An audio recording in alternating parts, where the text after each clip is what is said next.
global happenings today. We communicate, we analyze global news.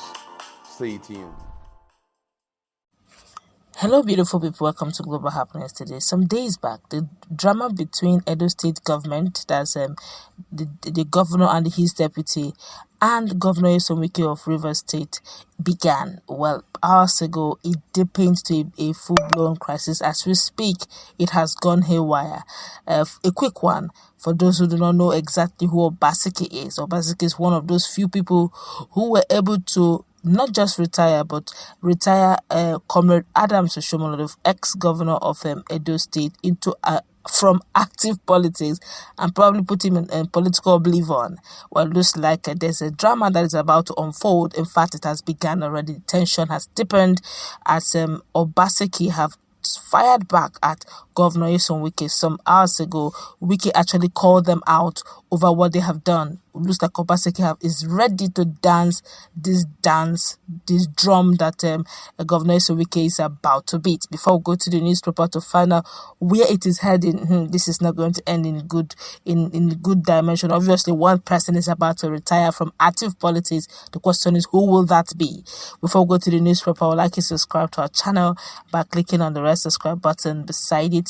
You will see a bell notification icon. Please go ahead, click on it to get notified as soon as we update our channel on YouTube. Let's go straight quickly into the news. While the crisis between Edo State Governor Godwin Obaseki and his Rivers State counterpart Nyesom Wike deepened as at yesterday. Obaseki took exception to Governor Nyesom Wike's attacks on him and his deputy, Phillip Shuaibu, saying that the People's Democratic Party, PDP, is not the personal property of the Rivers State governor. The Edo State governor said he will not accept political bullies and overlords, reminding Governor Nyesom Wike how he had dethroned bullies and high-handed leaders. However, in a newspaper advertorial on Monday, Obaseki fired Wike, stating that he won't threaten or cajole Edo State to support his 2023 presidential ambition. The advertorial seen by us reads, the recent personal attacks by His Excellency, the Governor of Rivers State, Right Honorable Nyesom Wike, against my Deputy Governor, Right Honorable Comrade Phillip Shuaibu, is, to say the least, most unfortunate and totally uncalled for. If Governor Wike was one who is or won't show respect and courtesy to his colleagues and governors, he would have ordinarily reached out to me to express his concerns about the views made by my deputy governor, rather than embarking on this unwarranted public onslaught. My deputy governor was the former national president of the National Association of Nigerian Students, NAS, and his comment is representative of the essence of the nation's youth population, who are inclined to openly speak up and question the status quo. If Governor Wike cannot understand and adequately respond to the style and character of a Nigerian youth, how can you aspire to lead them? His Excellency Governor Wike should have taken a cue from the manner in which the national chairman of our party, Senator Dr. Ioche Ayu, responded to my deputy's remarks as a conscious leader who is able to show empathy and consideration. The concerns expressed by my deputy governor bordered on pertinent issues affecting PDP in Edo State, which since the September 19, 2020 elections has been able to register over 500,000 members. Until date, these new members have not been properly integrated into our party after 2 years. On September 16, 2018, Governor Wike threatened the party that there would be grave consequences if it moved the national convention from Port Harcourt in the run-up to 2019 presidential election. On September 12, 2019, Governor Wike also threatened to cause trouble for the party over the emergence of Honorable Ndundi Elumelu as the minority leader of the House of Representatives. Undoubtedly, Governor Wike has contributed to the advancement of the party, just like others since 1999. No one is against his desire to run for president. However, his ambition should not be embarked on in such a way that it would cause disruption at different levels, such as PDP Governors Forum as well as different chapters of the party across the country. It clearly amounts to delusion of grandeur for any man or any one man to nurse the idea that he owns or has more stake in PDP and everyone should pander to him. We are all equal stakeholders in the party. An aggregation of the ideas, opinions, and contributions of all leaders and members should form the position of the party and not the view of one individual or a select few.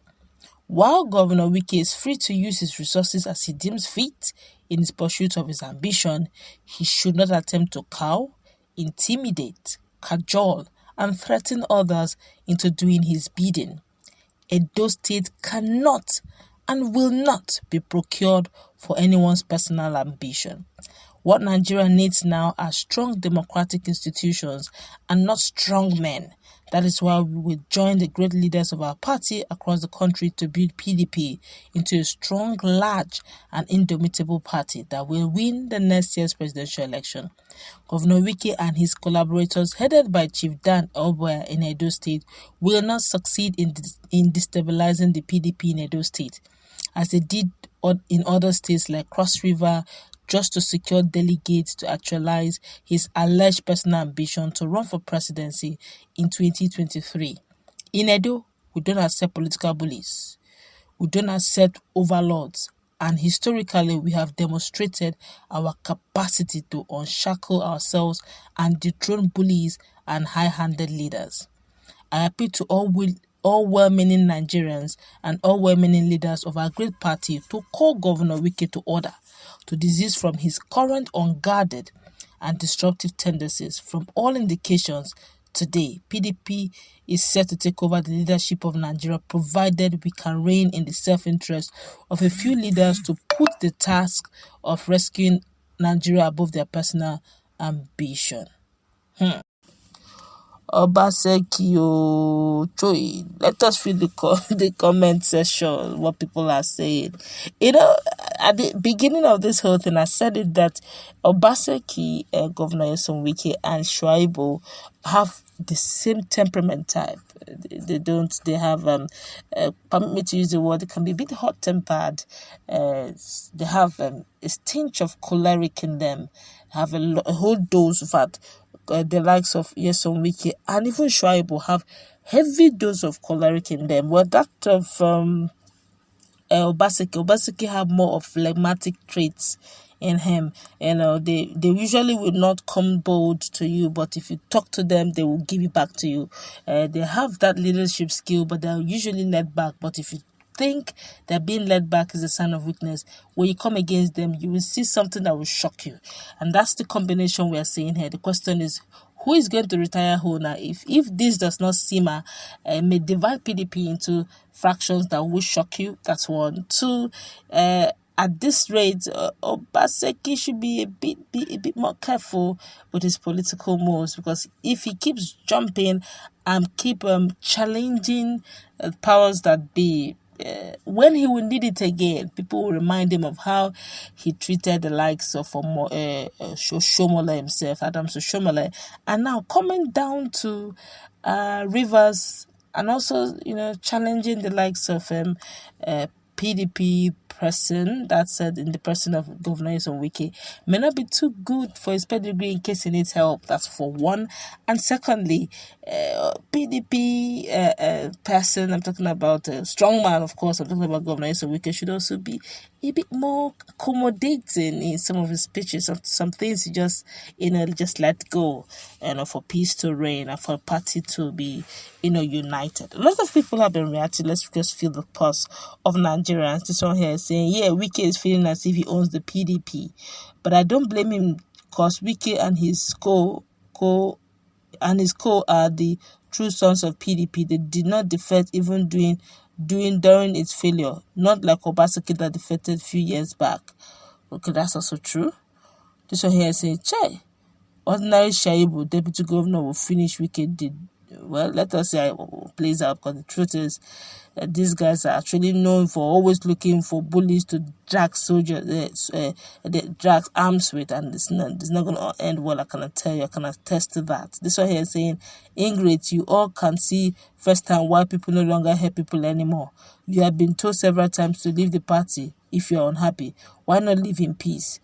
I will never take people who came to me seeking for help. Serious, never. Ingrate, see what they're saying about Obaseki, saying you wanted help, that he knelt down begging, please, don't put us in shame. We want your platform, please. Look at what has happened, and they gave you the platform, and this is how you're going to pay them back. There are better ways to do this than coming on national television and lambasting